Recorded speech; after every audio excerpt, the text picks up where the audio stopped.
Hi viewers, welcome to our channel. ప్రస్తుతం మనతో పాటు దాము భారతి గారు సీనియర్ జర్నలిస్ట్ ఉన్నారు. వారితో ఒకసారి మాట్లాడదాం. సార్ నమస్కారం. నమస్తే.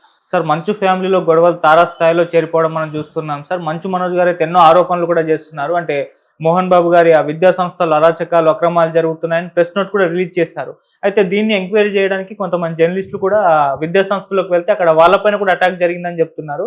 మరి అసలు అక్కడ విద్యా సంస్థలో ఏం జరుగుతుంది, మంచు మనోజ్ గారు ఏం చెప్తున్నారు, దీనిపైన మీ ఒపీనియన్? మోహన్ బాబు మనోజ్ మీద కేసు పెట్టాడు. మనోజ్ మీద వాళ్ళ భార్య మౌనికా రెడ్డి మీద ఇద్దరి మీద కూడా రాచకొండ సిపికి కంప్లైంట్ ఇచ్చాడు. ఆ కంప్లైంట్ మొత్తం నేను కూడా చదివాను. అందులో ప్రధానంగా ఆయన చేసిన ఆరోపణలు ఏంటంటే ఆదివారం మార్నింగు ఎవరెవరో కొత్త వ్యక్తులంతా మా ఇంటికి వచ్చారు. చూస్తే వాళ్ళు దాడి చేయడానికి వచ్చినట్టుగా అర్థమైంది. ఆ తర్వాత కాసేపు తర్వాత మాదాపూర్ లో ఉన్న నా ఆఫీసు ఇంటి నుంచి నాకు కాల్స్ వచ్చాయి. ఎవరో ఆగంతుకులు ఒక 30 మంది వచ్చి వాళ్ళందరినీ బెదిరించి బయటికి పంపించేసి ఆ ఇంటిని ఆఫీసుని స్వాధీనం చేసుకున్నారు. వాళ్ళు మనోజ్ మౌనిక మనుషులు అనేది నాకు అర్థమైంది. సో వీళ్ళిద్దరి నుంచి నాకు ప్రాణహాని ఉంది. తర్వాత నా ఆస్తులు వాళ్ళు ఆక్యుపై చేసుకున్నారు. సో వాళ్ళ దగ్గర నుంచి ఆస్తులను విడిపించండి, నాకు సెక్యూరిటీ కల్పించండి, వాళ్ళ మీద లీగల్గా చర్యలు తీసుకోండి అనేది ఈయన ప్రధానంగా కోరిన కోరిక. దాని తర్వాత మనోజ్ మీద మౌనిక మీద ఎఫ్ఐఆర్ నమోదైంది పహాడీ షహర్ పోలీస్. ఎందుకంటే ఇది జల్పల్లి మంచు టౌన్ అని పేరు పెట్టుకున్నారు వాళ్ళ ఫామ్ హౌస్ కి. సో ఆ మంచు టౌన్ దగ్గర ఉన్న జల్పల్లి అనేది పహాడీ షరీఫ్ పోలీస్ స్టేషన్ లో పరిధిలో ఉంటది కాబట్టి అక్కడ కేసు నమోదైంది. వీళ్ళ మీద క్రిమినల్ ఇంటిమిడేషన్, తర్వాత వాలంటరీ లాగా హర్ట్ చేయడానికి ట్రై చేయడం, తర్వాత క్రిమినల్ ట్రెస్పాస్ అంటారు. ఈ 3 రకాల అభియోగాలు ఉన్నాయి. అరెస్ట్ చేసే అవకాశం ఉంది. రెండో వైపు మనోజ్ కూడా కేసు పెట్టాడు, కంప్లైంట్ ఇచ్చాడు, స్టేట్మెంట్ కూడా రికార్డు చేశారు పహాడీశ్వర్ పోలీస్ స్టేషన్లో. సిఐ గురవారెడ్డి కూడా మీడియాకి చెప్పాడు.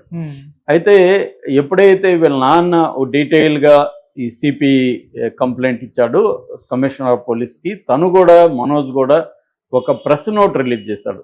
2 పేజీల ప్రెస్ నోట్ రిలీజ్ చేశాడు. అందులో క్లియర్గా వాళ్ళ నాన్న తన మీద చేసిన ఆరోపణలన్నీ తప్పు అనేది, నేను ఇప్పటి వరకు ఆస్తులు ఎక్కడా కూడా డిమాండ్ చేయలేదు, డిమాండ్ చేశానని నిరూపించండి, ఆస్తులు వాటి అడగలేదు, నేనే నా టైంని నా దీన్నంతా కూడా శ్రమని మా నాన్న కోసం విష్ణు కోసమే, వాళ్ళ సినిమాల కోసం వీడియోల కోసమే పనిచేశాను, ఒక పైసా తీసుకోలేదు.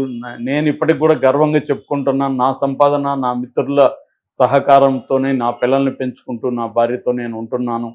సో నేను ఎప్పుడూ కూడా వీళ్ళ మీద ఆధారపడలేదు, ఎప్పుడు ఆస్తులు అడగలేదు. ఇంకా దీన్ని పంచాయతీ పెద్దల సహకారంతో చర్చల ద్వారా సాల్వ్ చేయమనే అడుగుతున్నాను, దానికి మా నాన్న ఒప్పుకోవట్లేదు, రూడ్గా బిహేవ్ చేస్తున్నాడు అనేది అతను ప్రధానంగా చెప్పాడు. దాంతోపాటు కొన్ని ఆరోపణలు చేశాడు. అదేంటంటే మోహన్ బాబు ఇంట్లో కొంతమంది పనిచేసే మహిళా ఉద్యోగుల్ని, అంటే స్వీపర్స్ కావచ్చు, మెయిడ్స్ కావచ్చు, కుక్స్ కావచ్చు, వీళ్ళందరినీ చాలా నీచంగా మోహన్ బాబు మాట్లాడుతున్నాడు.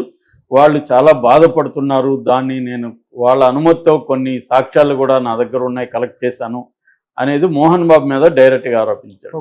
ఇది మామూలుగా అందరూ నమ్ముతారు ఈ ఆరోపణ, ఎందుకంటే మోహన్ బాబు బిహేవియర్ అందరికీ తెలుసు. సినిమా ఇండస్ట్రీలో కానీ బయట ప్రపంచానికి ఇతను ఎంత రూడ్గా బిహేవ్ చేస్తాడు, ఎంత రూడ్గా ఉంటాడో అందరికీ తెలుసు.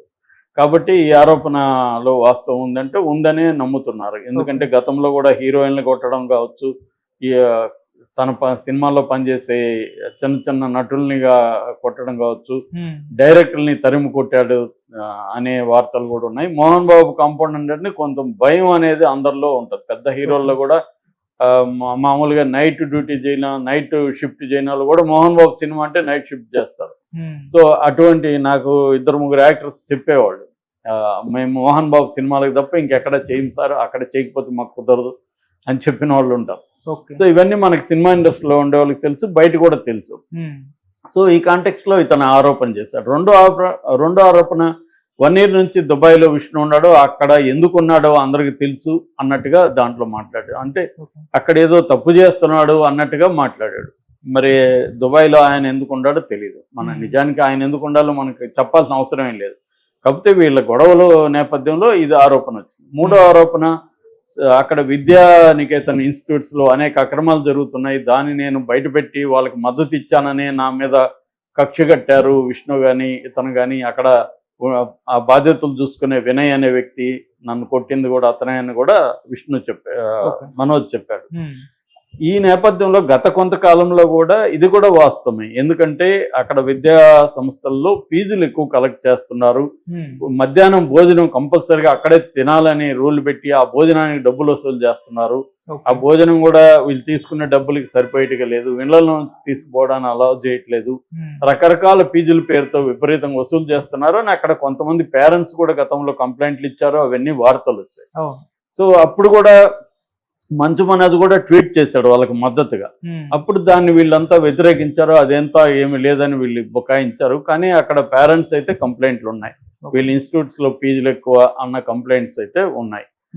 సో నిన్న దీన్ని కనుక్కోవడానికి అక్కడికి వెళ్ళిన TV journalist Umashankar and photographer Narasimhulu, videographer Narasimhulu, వీళ్ళిద్దరు మీద అక్కడ బౌన్సర్లు అక్కడ సిబ్బంది అటాక్ చేసి వీళ్ళని బలవంతంగా లాక్కుపోయి బంధించి వీళ్ళ దగ్గర ఉన్న కెమెరాలని సెల్ ఫోన్లని ధ్వంసం చేసి ఇవన్నీ చేశారు. దాంతో అక్కడ మీడియా రంగంలోకి దిగింది. అక్కడ తిరుపతి ప్రెస్ క్లబ్ అధ్యక్షుడు మురళి, కార్యదర్శి బాలచంద్ర వీళ్ళంతా కూడా వెళ్ళి ఇతని మీద అక్కడ కేసు పెట్టి చంద్రగిరి పోలీస్ స్టేషన్లో కేసు పెట్టించారు నిన్న.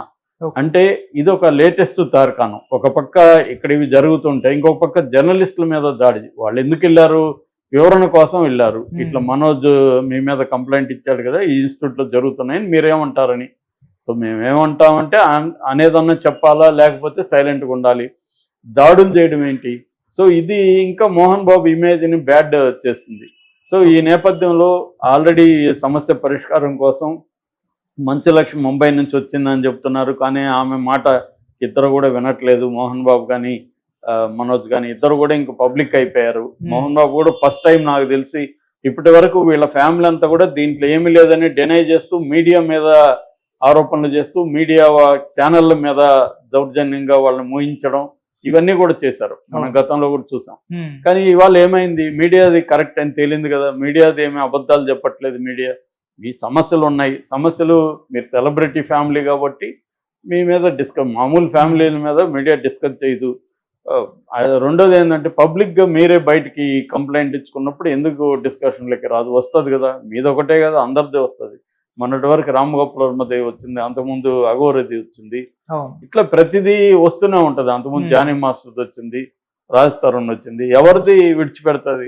ఎవరిది విడిచిపెడుతుంది? జగన్ షర్మిలాది ఎంత ఘోరంగా ఇదైందో చూసాం మనం.